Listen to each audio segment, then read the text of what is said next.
Hello YouTube world, MacDaddy 1911A1 here with the Shade Tree Survivalist. Never done an unboxing video, so I thought, what the heck. I'm going to open up this latest addition to my arsenal. It's a part, or two parts actually. And I figure what the hell, I'll share it with my viewers.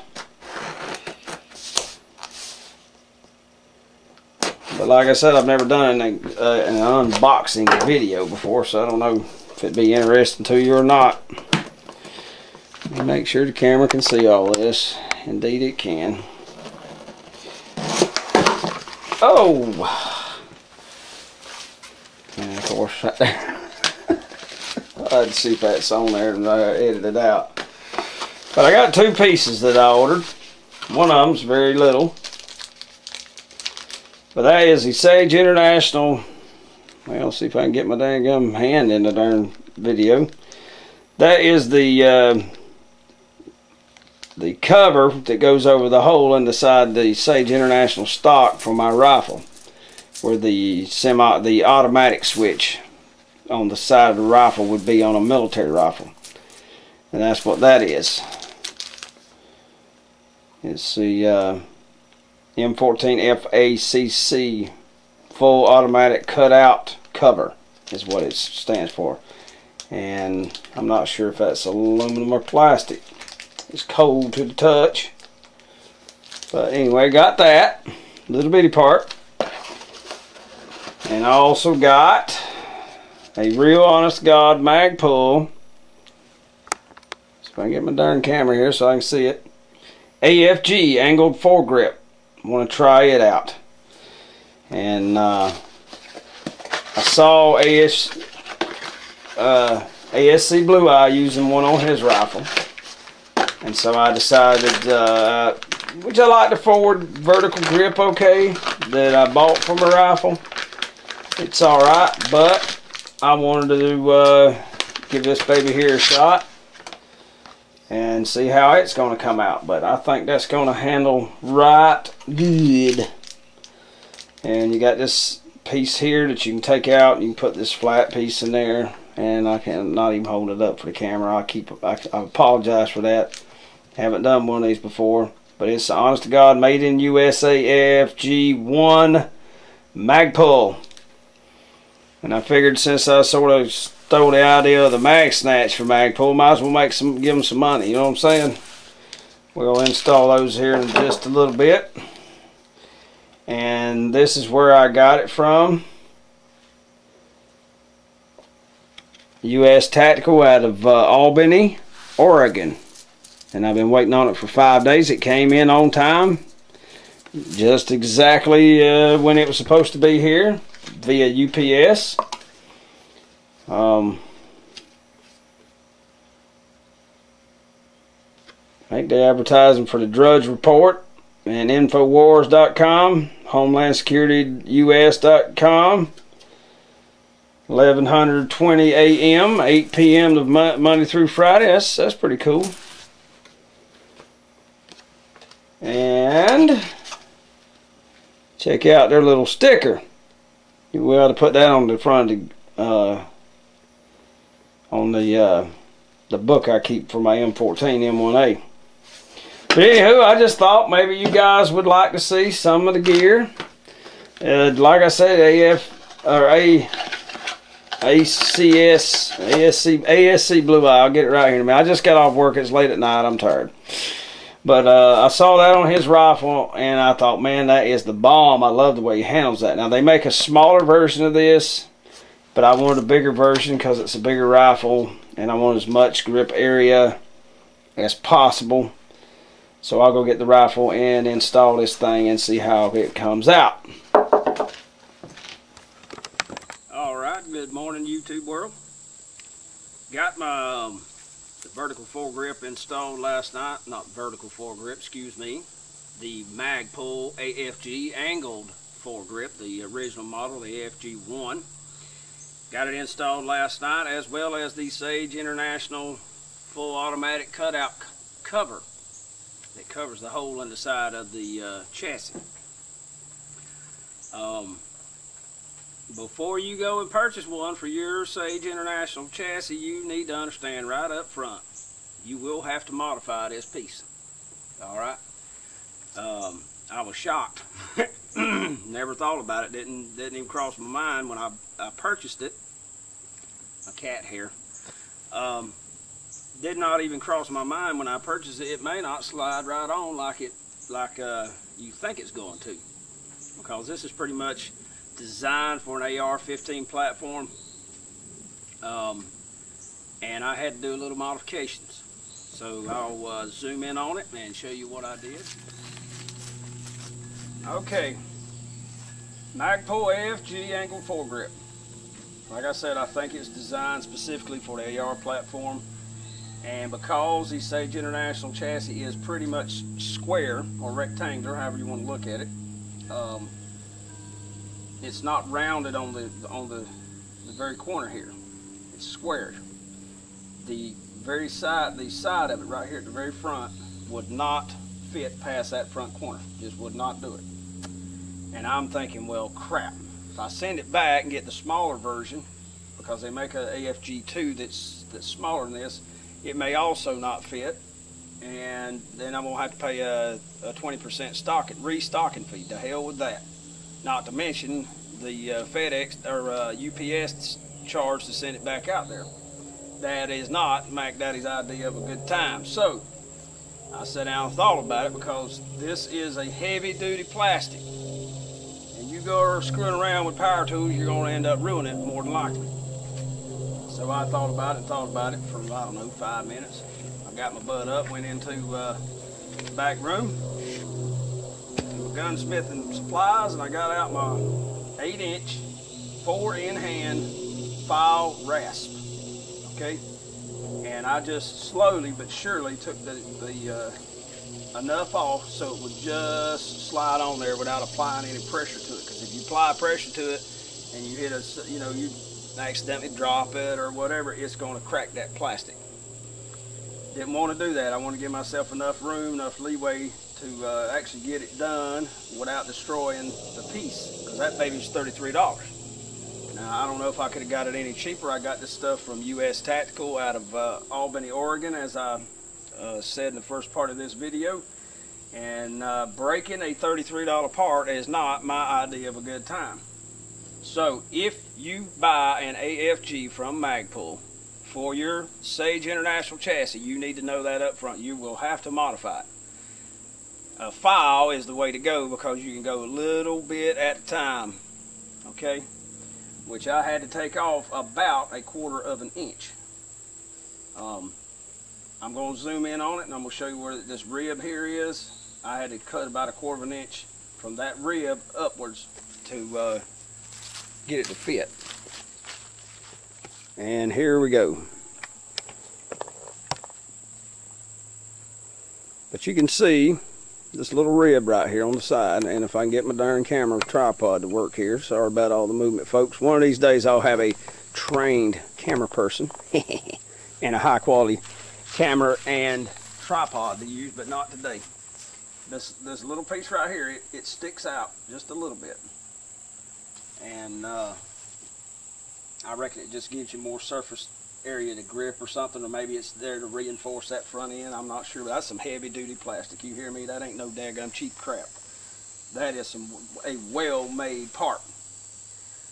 But that right there, there's about 1/4 inch of plastic above it, and I'll zoom in on the picture to show you what the original. I should have, and I did take some still pictures. I think I'll send them to you, but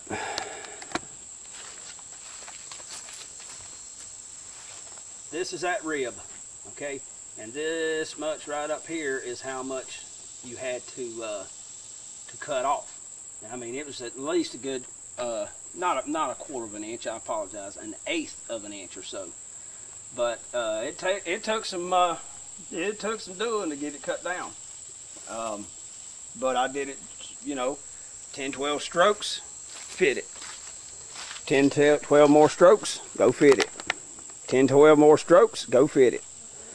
as far as trying to slip it over the rifle, because I didn't want to take off any more than was absolutely necessary. And it works out fine. I mean, you can see it on there. It's not cracked. It's not broken. It's not damaged in any way, shape, or form. It's just been trimmed down to fit the rifle. Okay? And it works. I mean, it came out and worked really good. But, you know, this is something I wanted to put on here because there are a lot of EBR owners out there. And they are, you know, it's just like any other weapon you have. You want to trick it out, to personalize it to yourself, or you've bought something and it doesn't work the way you thought it was going to work. Not necessarily as it's advertised, but because the vertical foregrip from Sage worked exactly as advertised. However, over time, after handling the rifle for a long period of time, my weak hand, my left hand, would start to become numb because it was applying pressure in the palm of my hand, and I didn't care for it. So I'm gonna,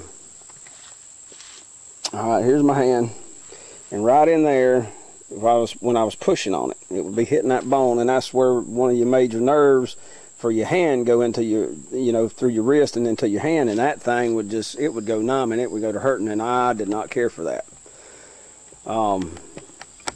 Let's look, zoom back in on the Sage full auto cutout cover. It is not a perfect fit. Dang it.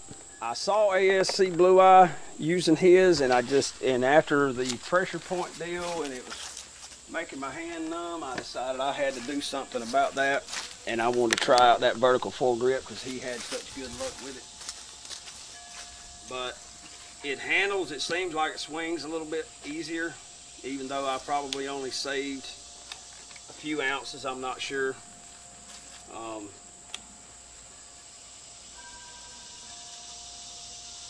Take the bipod off, and there you go.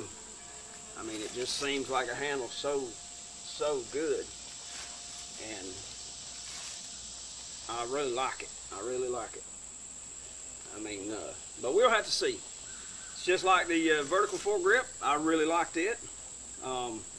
But as time went by, like I said, because it is such a heavy rifle, I try to practice with it several times a week at the very minimum, depending on my job, and of course keeping peace in the family, because Kimo's a woman and you got to pay attention to your woman or somebody else will, you know what I'm saying? So I don't get to practice with her as often as I would like, but I think she does a fine job. And trying to build up the muscles that you need so you can handle the weapon, aim the weapon, so forth. And that vertical foregrip just got to the point. It was, you know, like I said, it was making my hand numb after working with the rifle. And we're only talking 30-45 minutes of messing around with it. And my hand would start getting numb, and I'm like, this ain't good. And so the way I've got it now, it doesn't apply pressure to my hand, to any of the nerve endings that go through the palm of your hand through your wrist into your palm. So I think this will work out a whole lot better. I will give you an update on this and how well it's performing for me in a few weeks, and see how, you know, if there's a change, if it bothers my hand or whatever. But anywho, Mac Daddy 1911A1 here with the Shade Tree Survivalist. Thank you very much for watching. Alrighty then. At the beginning of this video, you saw that I had added a new foregrip and the full automatic cutout cover back here in the back on the rifle. But I did not like the way it looked without the original handguard. And I was like, well, what the hell am I going to do? So, went to work, just thought about it. I mean, I had it in the back of my mind the whole time. What am I going to do? How am I going to do it? So, last night I came home and I ate, and I was watching some TV, just, I don't know, just letting it bang around in my head as I usually do. And I decided I'm going to cut that damn thing out, and I'm going to make it where that I can have the foregrip as the original, handguard as well as the angle foregrip on here. So that's exactly what I did. After a lot of measuring, a lot of thinking about it, looking at it, and I mean, I'd already done this a couple of times, but had decided against it until last night. I mean, I just kept going after it because there was nothing to connect to hold the front together once I went and cut it out. So I was like, how the hell am I going to do this? So after I measured and measured and measured, and I finally used a Sharpie marker to mark it out, I cut out this long center section, the width of the angle foregrip, and because the sides come out a little bit, I wanted to angle that out so it would not interfere with it, or it wouldn't pinch my fingers. I cut out these two little sections here on the sides. Let me see, I think this is, no, this one here is the one for this side. I cut this one out here, okay, and I used this 4-in-1 or 4-in-hand file that is getting a little beat up after 12 years of use, and shaved it down and cleaned it up and so forth. And as I thought about it, along the side of the chassis here, there are holes drilled and tapped already in it, so you can attach more Picatinny rail. You can move the Picatinny rail around however you want to do it. And after doing a lot of looking and looking and looking, I found that these screws that hold this tall scope ring together were perfect size, perfect thread pitch, and matched it perfectly. So I went in there and located the, drilled my holes, and I put a screw in on each side so that holds together the front of it and the top of the handguard together, so it doesn't move there. So it's attached in 3 points, one on each side here at the top or in the middle, and then the big main screw here at the bottom. So I still have my handguard that covers up the side of the rifle and sort of protects that action, the spring and so forth, from being getting crud and dirt and all in there to a certain degree. Of course, you still got these vent holes here and so forth, and under the cover the holes are still there, so it could still possibly get it in there, but I just did not like that bare naked look, and so I worked on it. It took me I don't know, an hour and a half or so, but I use a mini hacksaw to do the initial cutting as well as to cut out the short pieces here, and then I use this file to clean everything up, and then I used a standard drill motor and a small drill bit to drill the holes in the side here. It's not perfect, but it looks damn good to me. Of course, I'll go back and I'll camouflage the foregrip as well as these edges right here, because that's just a straight line, and I want to break all that up, but I wanted to leave it so that you, the viewer, could see what it looked like, because it didn't. If I put the foregrip in front of it, then this much of it is going to be hanging out here in front of the rail, and then I wouldn't be able to use my bipod. That was unacceptable. So I mean, like I said, after a lot of long hard thinking on this, I decided this is how to do it: cut it and reuse it. This handguard, I could always buy another one if I decided at a later date that I did not like it, but it handles beautifully. And even though it overlaps right here and there's a bit of a gap there, when I grab the rifle, it doesn't interfere, it doesn't pinch my hand. That was a concern, but I was willing to do it to make sure, that it had the look I want, but it was functional. That's the biggest thing about any of my weapons. It's got to be functional. The look is secondary to function. If it's not going to function correctly, then I don't want it. Period. End of damn argument. So, but I just thought that, it looks good. It functions perfectly. I haven't had any problems with it. I've been handling it on and off all night and this morning, and I just love it. It worked out really, really well. If you decide to do something like this, you need to take your time, really take your time before you go in and do something. You could really booger up something. But like I said, the handguard, the original handguard, they're not very expensive. I think they're cost about the same as this angled foregrip. So if you did booger it up, or at a later date decided you didn't like that after all and didn't like the foregrip, whatever the case may be, you could always go back and buy a new one from Sage International, reinstall it in just a moment with the 2 big screws down here in the bottom, and or your vertical hand grip, whatever the case may be, and you're right back into business. But this is something I decided I just had to do.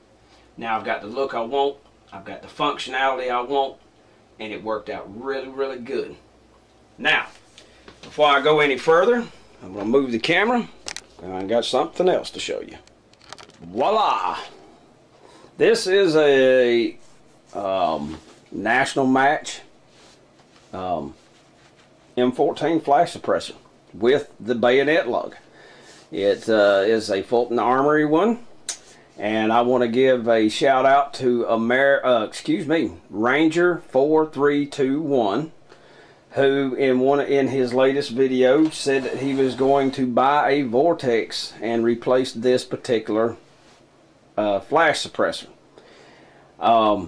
The Vortex did as advertised. I've shot it in low light, and it broke up that the flash signature very well. I just could not get over the look of it. I did not like the look of it. However, Ranger 4321 loves it, and I shot him a message and said, PM if you'd be interested in doing some swaps. You know, doing a horse trade for my Vortex. I said, I'm looking to get, you know, to get rid of it and get me a flash suppressor like you've got with the bayonet lug. And he was. We did some, you know, exchanged information and so forth, and though the Vortex was quite a bit more expensive than this one, I told him, you know what, I will do it even Steven, even swap, as long as it's not damaged or anything when I receive it, and vice versa. And that's exactly what we did. He received the Vortex the same day I received this one, and it fits perfect. Even though lining the little tiny screw that's on this side, and y'all can see I'm on the in the dining room, I'm working on the table. That little tiny screw right, ooh, okay, my camera doesn't want to focus. This little baby right here, getting it to line up with the slots in the castle nut was a pain in the freaking neck, but that's the way it always is, because I always have mine pretty dadgum tight. But it worked perfect. I would like to say thank you very much for trusting me to Mr. Ranger 4321. I appreciate that. It says, you know, which he had his ready to go because of my work schedule. He had his ready to go to send to me a couple of days before I did, and I told him absolutely not. This is my idea to do the swap, and I do not want you to send it until I am in the position where I can send mine off. And I sent mine off, and he sent his off on the same day, and we got them on the same day, and it was a great thing. But I just wanted to say thank you very much for trusting Mac Daddy 1911A1, because I am a man of my word, guarantee you. And I even added the insurance to it. UPS will give you $100 worth of insurance, but the Vortex is $147 some change, so I added insurance for $150 in case it was damaged when he received it. He could have got a brand new one, you know, because of the insurance. But anywho, you know, I just wanted to say thank you. I mean, I do appreciate it a whole lot, because I love the original style. Now this is a National Match Fulton Armory, he said. The opening has been reamed out to the diameter that is required to prevent the quote-unquote water drop deflection that they noticed with the rifles in the 60s when they were using them. So they reamed these out a little bit. That's exactly what they do on the U.S. Army's EBR, the EMR for the U.S. Marine Corps and so forth, as well as the Coast Guard. They just ream out the flash suppressor that's on it, make it slightly bigger in diameter, the exit hole, so that it'll continue to have the accuracy that they're requiring of it. But anywho, You can see the foregrip from this angle and how it works and how it looks. I'll back the camera off, pick the rifle up, and let you see it from the bottom if this darn old antique camera of mine will decide to work. Get it over here so that the background light's not interfering with it too much.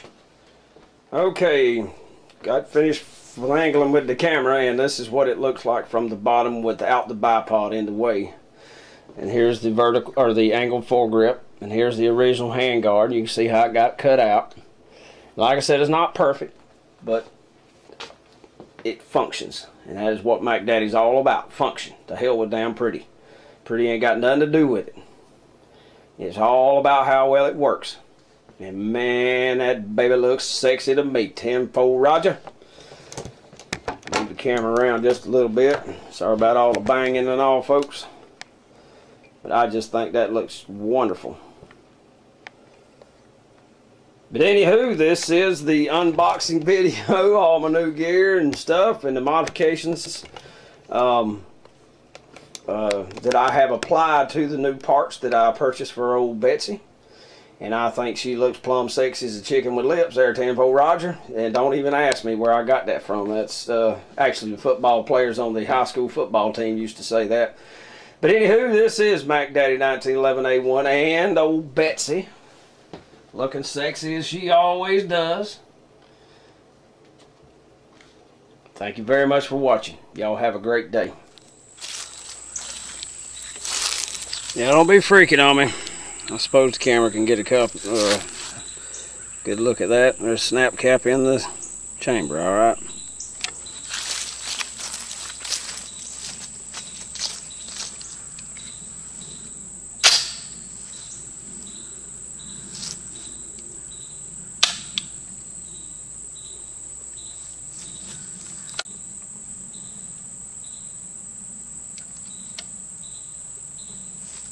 Snap cap in the rifle.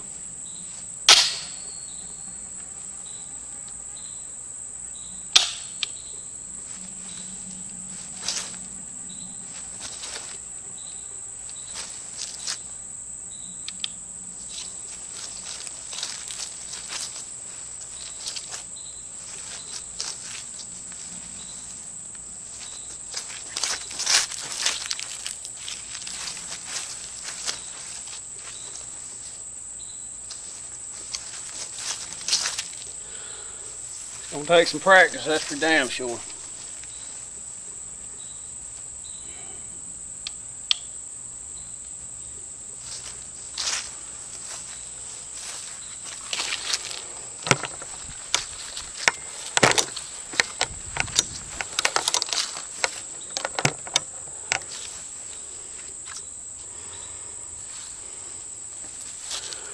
You can see how it looks out here in the sunlight.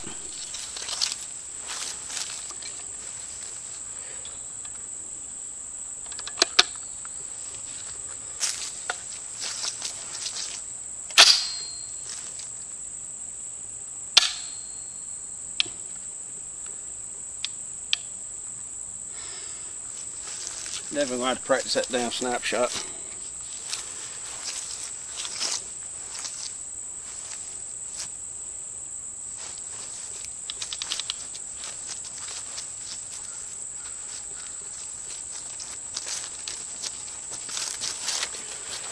Alright, enough playing around.